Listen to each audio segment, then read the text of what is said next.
Mais uma vez, boa noite. A graça e a paz do Senhor Jesus. Amém? Vamos continuar esse culto de louvor, adoração, gratidão ao nosso Deus. Acabamos de cantar um cântico que fala que toda honra, que toda glória, que toda majestade ao nosso Rei, ao único que é digno de louvor, de adoração, de exaltação.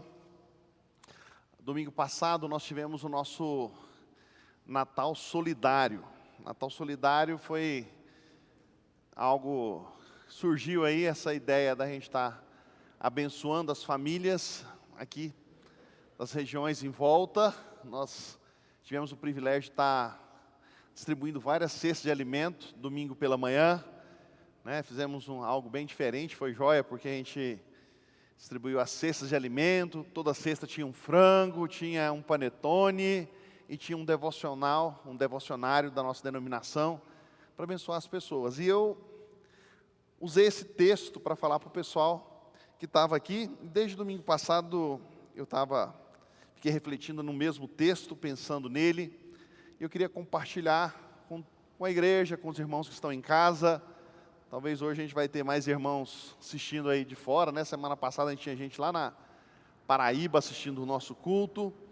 E eu tenho certeza que o Senhor tem algo para ministrar ao nosso coração. Abra sua Bíblia aí em Lucas capítulo 2.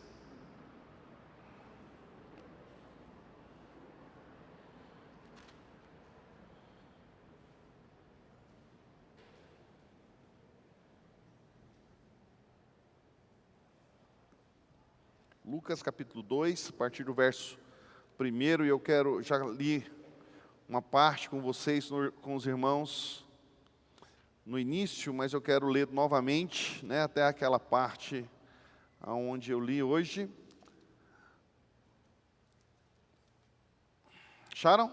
Lucas capítulo 2, até o verso 20, quero ler com os irmãos. Naqueles dias, César Augusto publicou um decreto ordenando o recenseamento de todo o Império Romano.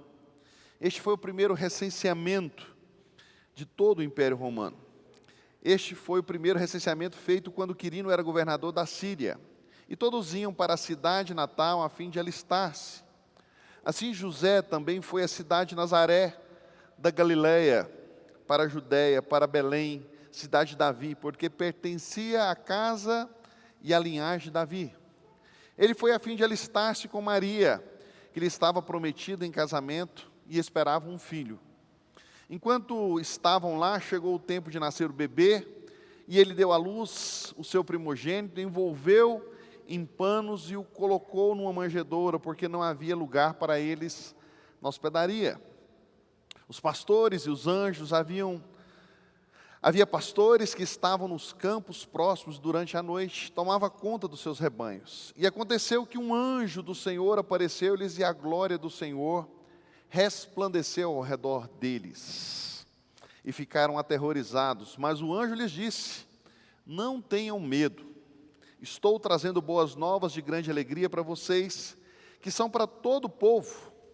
Hoje na cidade de Davi nasceu o Salvador, que é Cristo, o Senhor. E o servirá de sinal para vocês. Encontrarão o bebê envolto em panos e deitado numa manjedoura. De repente, uma grande multidão do exército celestial apareceu com um anjo, louvando a Deus e dizendo: glória a Deus nas alturas, e paz na terra aos homens, aos quais Ele concede o seu favor. Quando os anjos os deixaram, foram para os céus, e os pastores disseram uns aos outros: vamos a Belém e vejamos isso que aconteceu e que o Senhor nos deu a conhecer. Então correram para lá, encontraram Maria e José e o bebê deitado na manjedoura. Depois de o verem, contaram a todos que lhe fora dito a respeito daquele menino. E todos que ouviram o que os pastores diziam ficaram admirados. Maria, porém, guardava todas essas coisas e sobre ela refletia o seu coração. Os pastores voltaram e, louvando a Deus por tudo que tinha visto e ouvido, como lhes fora dito. Até aí, que o Senhor continue a falar aos nossos corações. Vamos orar mais uma vez? Deus, a Tua palavra foi lida nessa noite, e eu quero que ela possa, Deus, falar aos nossos corações. Assim como o Senhor tem falado comigo ao longo dos dias, eu quero agradecer ao Senhor pela Tua palavra, que é viva e eficaz, pelo nascimento de Jesus, e que Ele possa ser fortalecido em nós, Pai, através da Tua palavra nessa noite. Aquilo que o Senhor já falou ao meu coração, fala ao coração dos meus irmãos, no nome de Jesus. Amém. Irmãos, eu hoje estava em Goiânia, né, como tinha falado para vocês, estava saindo e passei, na hora de ir embora, passei numa padaria de alguns conhecidos, já no caminho para cá, e aí falei, estou indo embora, porque eu prego hoje à noite. A dona da padaria sabe que eu sou pastor, ela falou assim, pastor, tem que ir para o senhor preparar o sermão. Né? Falei, não, o sermão já está preparado desde o início da semana. Aí ela falou, Aí ela queria me pegar, né? Qual o texto que o senhor vai falar? Aí eu falei para ela o texto. E o que o senhor vai falar? E eu fui falando os pontos, né? Esse texto é interessante porque ele trabalha a respeito do verdadeiro Natal, que fala a respeito de Jesus, e depois de tantos anos, né, a gente vem andando na verdade, né, depois de tantos séculos aí, a gente vê o retorno do próprio Deus na terra através de Jesus, né, se apresentando à humanidade, trazendo o maior acontecimento da história da humanidade, que foi justamente o nascimento de Jesus, né? Tempo de Natal, né? O nascimento de Jesus, o Messias prometido, o esperado das nações, está aí para nós, né? Jesus, ele se mostra para nós, ele se revela para nós como um Deus todo-poderoso, de uma forma tão simples, tão clara.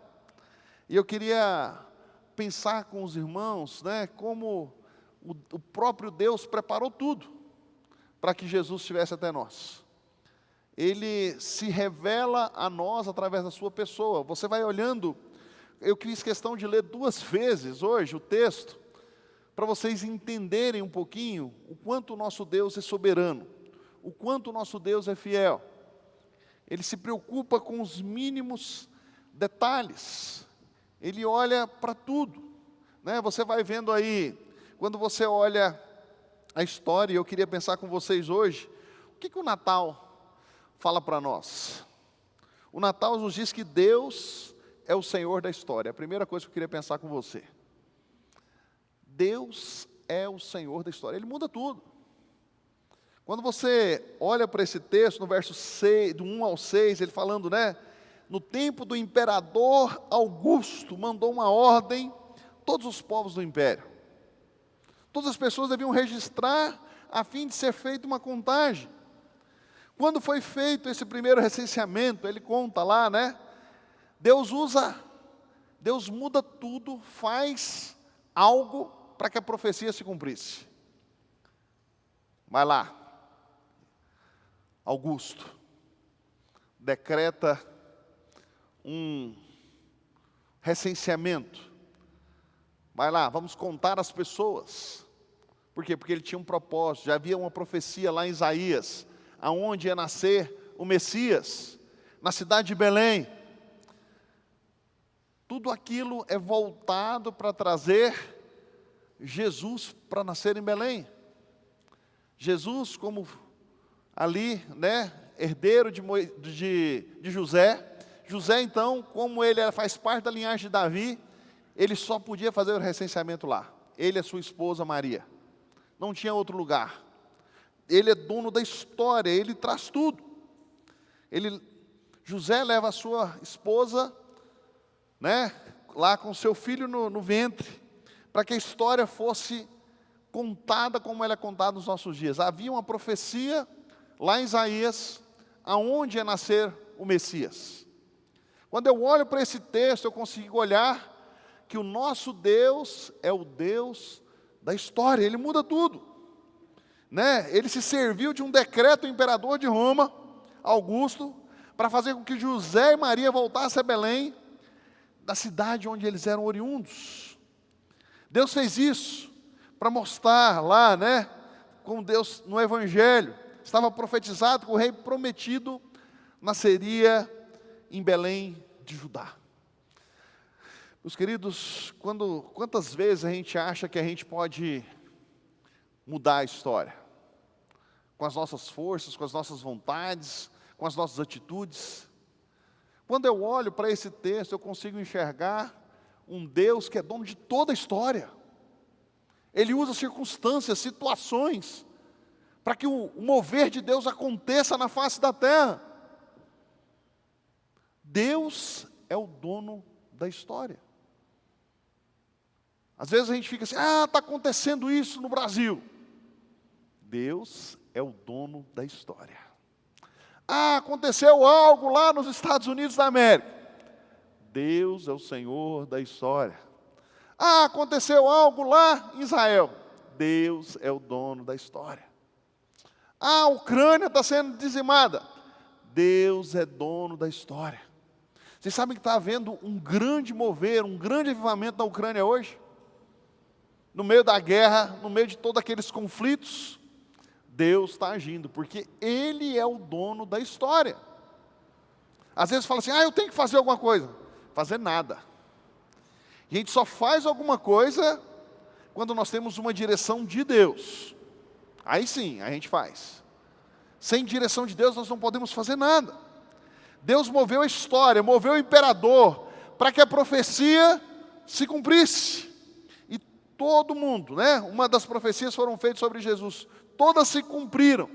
Todas as profecias a respeito do Messias se cumpriram cabalmente, meus irmãos. Não faltou nenhuma delas. Era necessário passar por ali. E às vezes a gente fica assim, será por quê? Se você pegar o outro texto lá dos reis magos, que falam que eles eram astrólogos, né? Eles eram aqueles caras que estudavam as estrelas, estavam preocupados ali com os astros. Deus usa aqueles homens, coloca uma estrela no céu, para que aqueles homens que não conheciam a palavra pudessem seguir aquela estrela. E aí, em vez de Deus pegar a estrela, levar direto para Belém, primeiro ele passa por onde? Lá pelo imperador. Os reis magos, que na realidade eram astrólogos, né, mas a Bíblia foi traduzida como reis magos, eles passam na casa de César para falar que ia nascer o Messias, e o Messias estava por lá. Vocês acham que foi por acaso, meus queridos? Não. O Deus, o dono da história, estava no controle de tudo. Ele leva os magos até lá, para provocar algo no coração daquele imperador, para que a história fosse mudada. Deus é o dono da história. Deus é o dono das nossas vidas. Ele conduz tudo de uma forma correta. Ele preparou o nascimento de Jesus. Todas as coisas se cumpriram, porque Deus estava no controle de tudo. Então, eu queria que você hoje, nessa noite, saísse daqui com isso na cabeça. No Natal, eu aprendo que Jesus, o Filho de Deus, Ele é o dono da história. O próprio Deus é o dono da história. Né? Ele conduz todas as coisas, todos os movimentos. Nada foge ao controle desse Deus. Estamos aí há 6 dias da virada de mais um ano. Não acho que esse ano foi ruim, não. Não acho. Entenda que tudo estava debaixo do plano de Deus e do propósito de Deus. Todas as coisas, tudo que aconteceu, de ruim ou de boa, estava debaixo do controle de Deus, para que algo acontecesse nas nossas vidas. Tá bom? Até as coisas ruins. Às vezes, cada um está pensando uma coisa aí, né? Esse ano aconteceu isso comigo, eu bati o carro, aconteceu isso, eu levei um calote, não sei quando. Todas as coisas estão debaixo do controle do nosso Deus. Tudo. Tudo. Até onde você não entende. Lá em casa alguém falou assim, Uma das meninas falou assim para mim, no dia da derrota do Brasil na Copa do Mundo: nossa, que ano ruim, hein, pai? Perdemos a eleição e perdemos a Copa do Mundo. Tudo é bom, meus irmãos. Deus sabe tudo, Ele está no controle de todas as situações, ainda que nós não entendamos. Segundo, o Natal nos diz que o Deus a quem nós servimos e adoramos é um Deus dos humildes, daqueles que se entregam diante dEle. No verso 7, fala assim: Maria deu à luz ao seu primeiro filho, enrolou o menino em panos, deitou numa manjedoura, pois não havia lugar na pensão. Uma das coisas que me impressionam são as condições do nascimento de Jesus. Você já observou isso? Mesmo Jesus sendo o Criador do universo, porque Ele estava na criação, e se você não acredita nisso, quero que você vá buscar na palavra que mostra que Jesus estava na criação, quando Deus criou o céu e a terra. Fala que nós estávamos lá, o Deus Pai, o Deus Filho, o Deus Espírito Santo. Ele estava na criação de todas as coisas, foi o Criador do universo. Jesus é o Rei dos Reis, o Senhor dos Senhores, o Deus Todo-Poderoso. Jesus ali nasce no berço mais pobre, para se identificar com os pobres desse mundo, com aqueles que precisam do cuidado do Senhor, para os humildes. Jesus podia ter nascido no palácio de César, não podia? Ele não muda a história, eu falei agora mesmo. Ele não podia ter feito lá, César receber Jesus, lá na mãe, a Maria e o José. Lá nós temos um tão conhecido Moisés, filho de uma hebreia, que ele foi criado lá no palácio do rei. Jesus não podia ter sido criado lá, não podia ter nascido em Roma, ou podia ter sido hóspede lá de Herodes, do rei da Judéia. Podia. Se eu acabei de falar que Deus é o Deus da história, que muda a história, Ele podia tudo. Mas o Deus, o Senhor dos Senhores, permitiu que o seu único filho nascesse numa estrebaria, para mostrar a humildade, para nos ensinar que nós precisamos, que nós podemos viver no meio dos mansos, dos humildes. Jesus nasceu em um estábulo, foi deitado numa manjedoura, num coxo onde animais comiam. Nós até pensamos em deixar a ornamentação de Natal aqui para o dia de hoje, né, da cantata. Acabou que a gente desfez algumas coisas, o vento, a chuva acabou derrubando algumas coisas, mas a gente estava com um presépio montado aqui. Interessante, né? Todo ano a gente guarda ali, nós temos o nosso coxinho, que ele já funciona há vários anos. Jesus nasceu dessa forma, simples. Olavo Bilac, um dos maravilhosos poetas, disse: não nasceu entre pompas reluzentes. Olavo Bilac diz isso: Jesus não nasceu entre pompas reluzentes. De fato, Jesus nasceu naquela pequena vila de Belém, num lugar humilde, na manjedoura, tendo um enxoval humilde, porquanto foi envolto em faixas, o texto fala para nós, foi enrolado. Jesus, desde o seu berço, Ele está do lado dos pobres, dos humildes de espírito, dos mais necessitados. Muitas vezes a gente tem um ar de grandeza, de tanta coisa, que a gente precisa de tanta coisa para nós. Jesus está preocupado com os carentes, com os necessitados. Muitas vezes a gente tem tanto e não dá nada para ninguém. Jesus andava no meio das pessoas, no meio da população. Jesus, Ele tinha esse desejo de estar junto com o povo, com os mais humildes. Uma das coisas boas, eu falei domingo passado, aqui no final do culto, depois da mensagem do pastor Tiago, de ter feito o Natal solidário, foi ver a alegria das pessoas. Às vezes a gente vê as pessoas, passa por elas no dia a dia, e é como se não tivesse ninguém. Como se não tivesse nada ali. Quer ver? Quantos passam naquele semáforo ali quase todos os dias? Vou levantar um tchauzinho assim. Só vocês que passam ali? Quantos passam ali sempre naquele semáforo? Uma turma grande. Todo dia quando a gente passa ali, tem uma pessoa que está vendendo pano, tem uma que está vendendo aquela balinha de coco, e tem uma mulher que ela usa um chifrinho na cabeça que parece um unicórnio, que ela gira uma bola que fica rodando ali na cabeça. Já viram essas pessoas lá? Ou para vocês elas são invisíveis? Eles estão lá todos os dias. Todos os dias. Essa mulher que usa o chifrinho na cabeça, fica rodando, ela estava aqui domingo passado. Ela é argentina. Comecei a conversar com ela, lá fora ainda, sentada lá, naquela graminha, ela estava sentada esperando dar o horário para ela entrar. E aí ela começou a contar, não, eu tenho um companheiro argentino, eu falei, onde vocês moram? Aí ela falou, na rua. É mesmo? Por que vocês moram na rua? Não, antes a gente dormia numa pensão, num hotelzinho aí pequeno, barato. Meu companheiro fazia artesanatos, e a gente usava isso, né? A gente sempre tinha um lugar para dormir todos os dias. Mas roubaram as coisas que a gente tinha, dele trabalhar. E agora não tem mais, então a gente dorme na rua mesmo.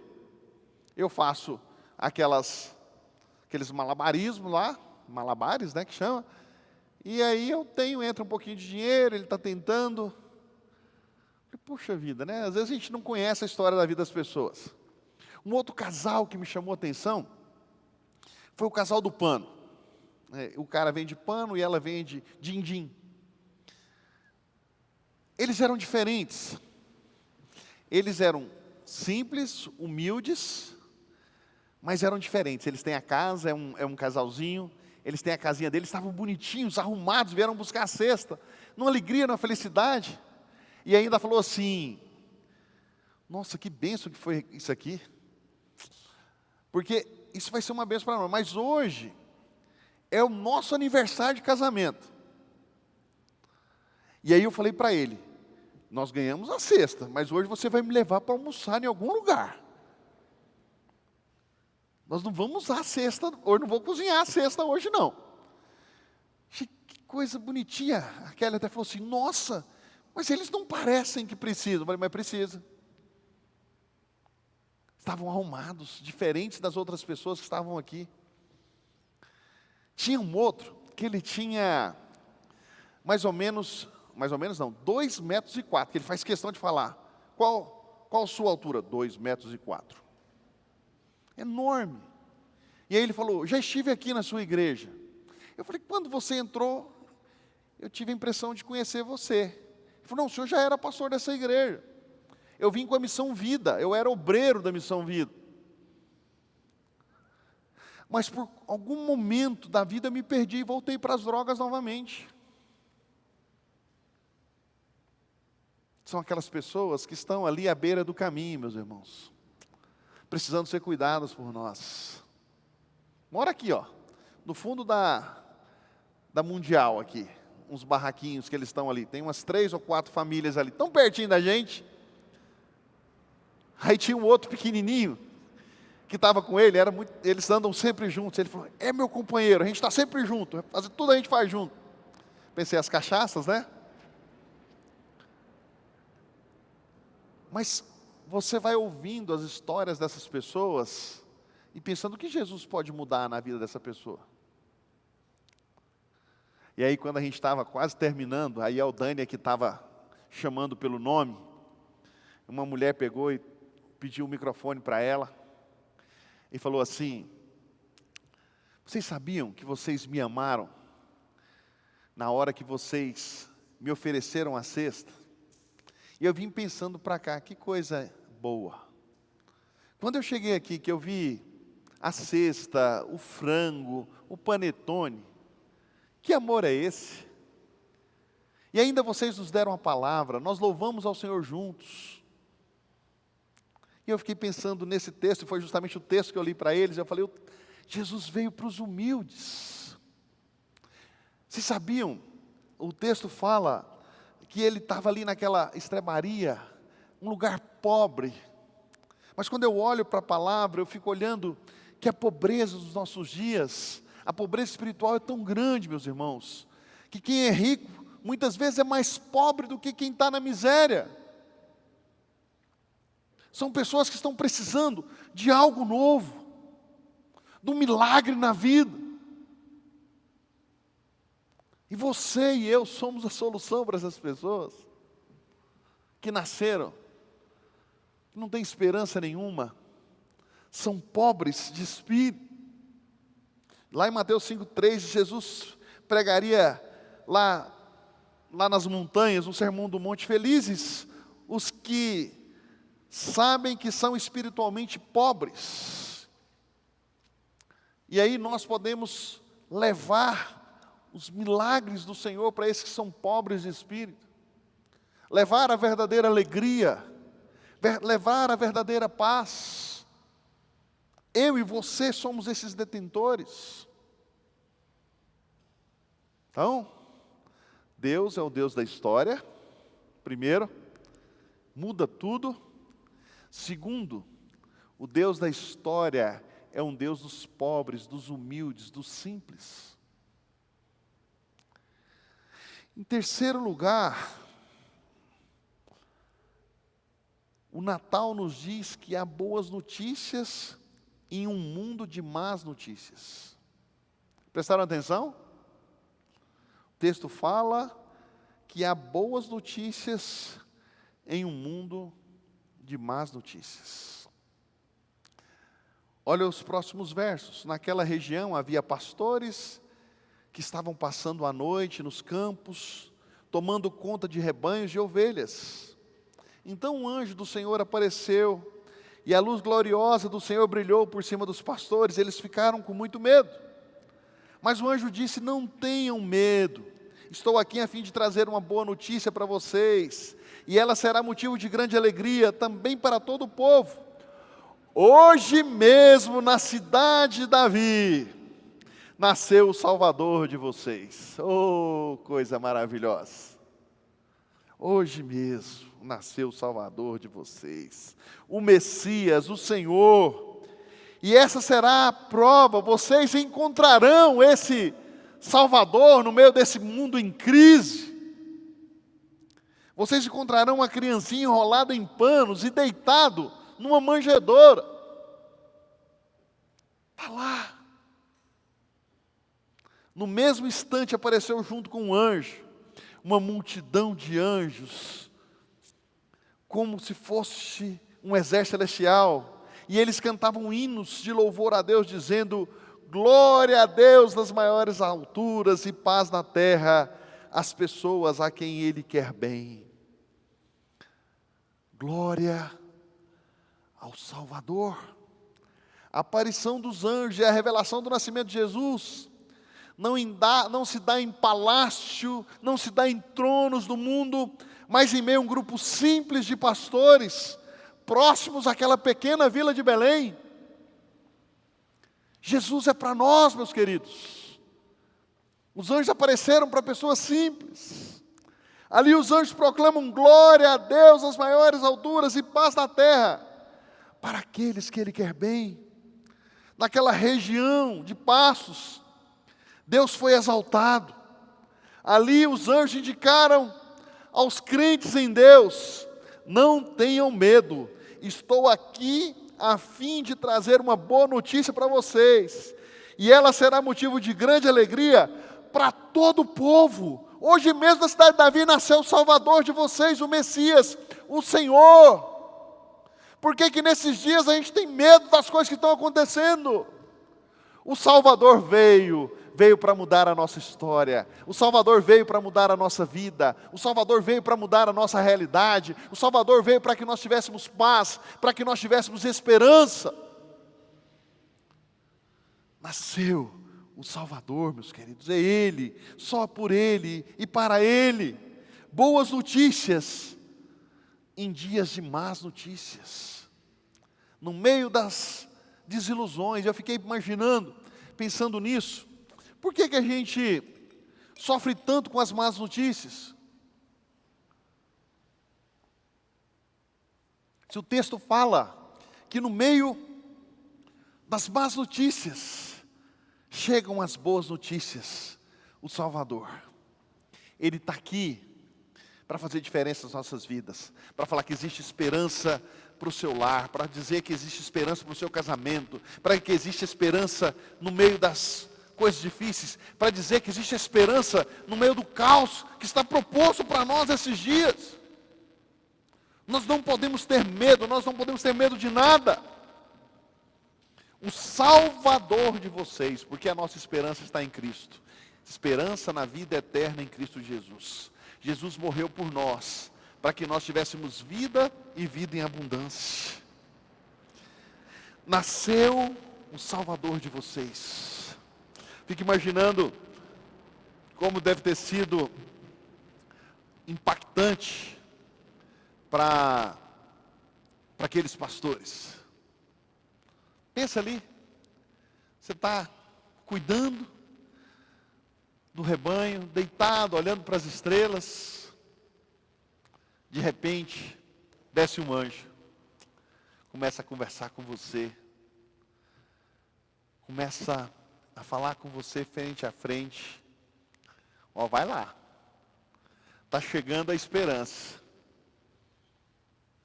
E aí eu fico imaginando como é que deve ter sido, né? Primeiro os caras estavam pensando, será que é fantasma? Será o que é isso aí que está falando comigo? Aí o texto fala que para o negócio não ficar nada simples, talvez o William estivesse lá no meio do negócio, com as luzes, com as fumaças, multidão de anjos. Falar que nasceu o Salvador. Vai chegar hoje, vai trazer esperança para nós. Vai mudar, foi um negócio triunfal. Aconteceu ali. O Salvador de vocês vai chegar. Vai mudar a história. Vai lá, ele vai estar lá deitado numa manjedoura. Ele nasceu. Boas notícias no mundo de más notícias.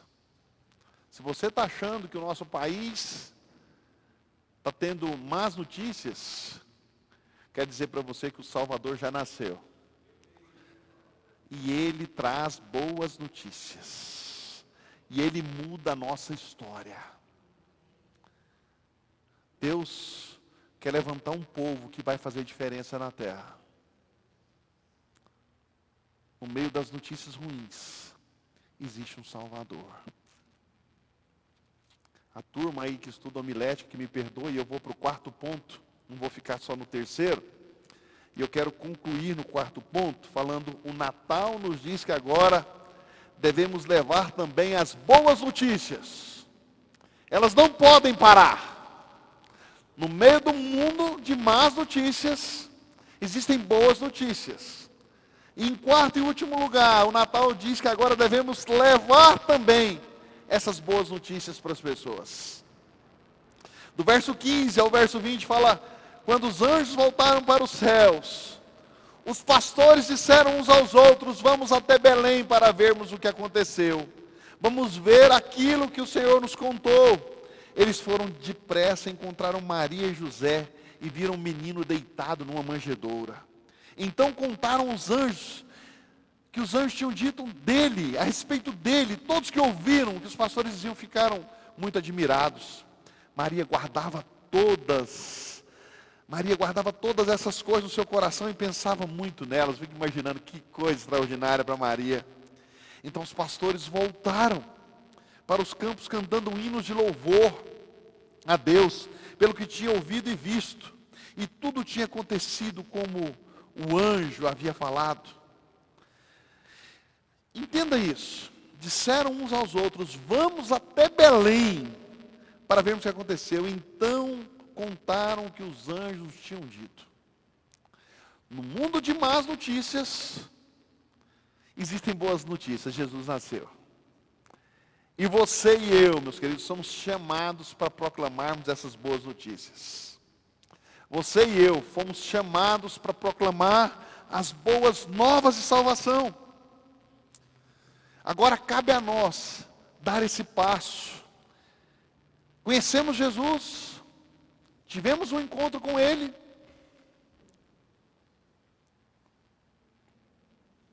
Ele é real. E agora devemos dar mais um passo. É o momento. Voltamos à nossa casa. Voltamos ao nosso trabalho. Voltamos aos nossos estudos. E compartilhar com todos que Jesus é o Salvador. Proclamar que Jesus é o Salvador. Ele nos chama a essa proclamação. Meus irmãos, hoje, é difícil isso acontecer num domingo. 25 de dezembro, aonde toda a humanidade festeja o nascimento de Jesus. Não sabemos se foi hoje, mas toda a humanidade celebra hoje. Então nós celebramos hoje junto com todo mundo. O nascimento de Jesus precisa estar em nós. Talvez o nascimento de Jesus na sua vida não foi no dia 25, mas foi aquele dia que você estava ali e de repente chorando e você teve um encontro real com Ele. E Ele falou ao seu coração. E aí agora você precisa proclamar. Esse é o verdadeiro Natal, quando Jesus nasce em nós. E aí nós precisamos proclamar esse Natal. Jesus em nós. Ele dividiu a história. Muita gente por aí fica, como vocês acreditam nesse Jesus? Eu acredito em Jesus, meus queridos, porque Ele nasceu.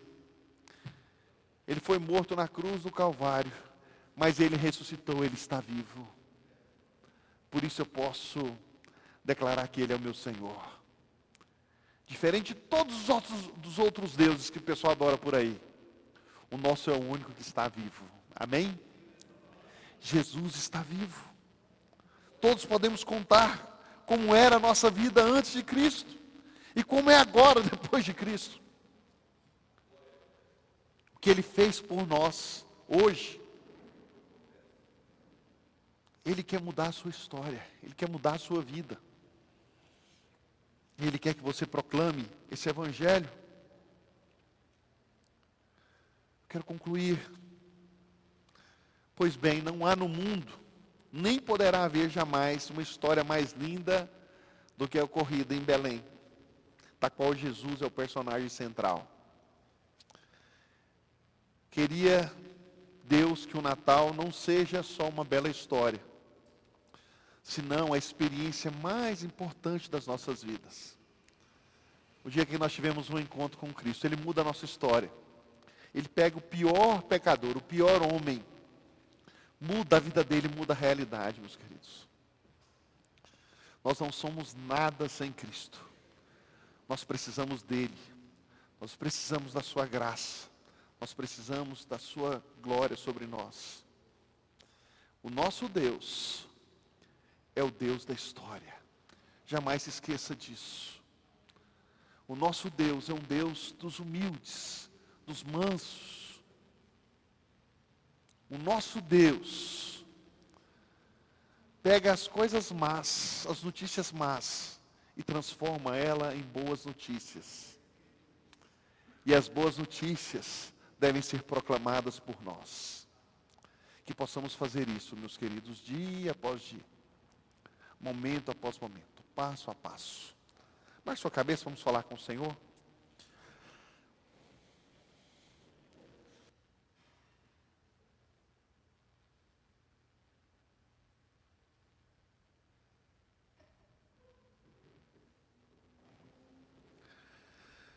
Ô Pai, eu quero, nesse instante, agradecer ao Senhor, pela forma tão especial que o Senhor tem cuidado de nós.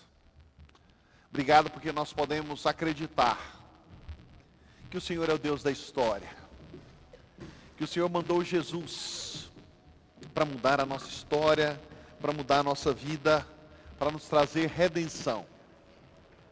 Cuida de nós, Pai, cuida do nosso coração. Cuida, Senhor, das nossas vidas. Deus, eu agradeço a Ti pela forma tão especial que o Senhor tem cuidado de nós. Usa essa igreja, usa esse povo que está reunido aqui para proclamar o Teu Evangelho. Deus, inunda os corações, Deus, que possamos ser testemunhas vivas do Senhor todo o tempo. Eu oro a Ti, no nome santo e bendito de Jesus. Amém.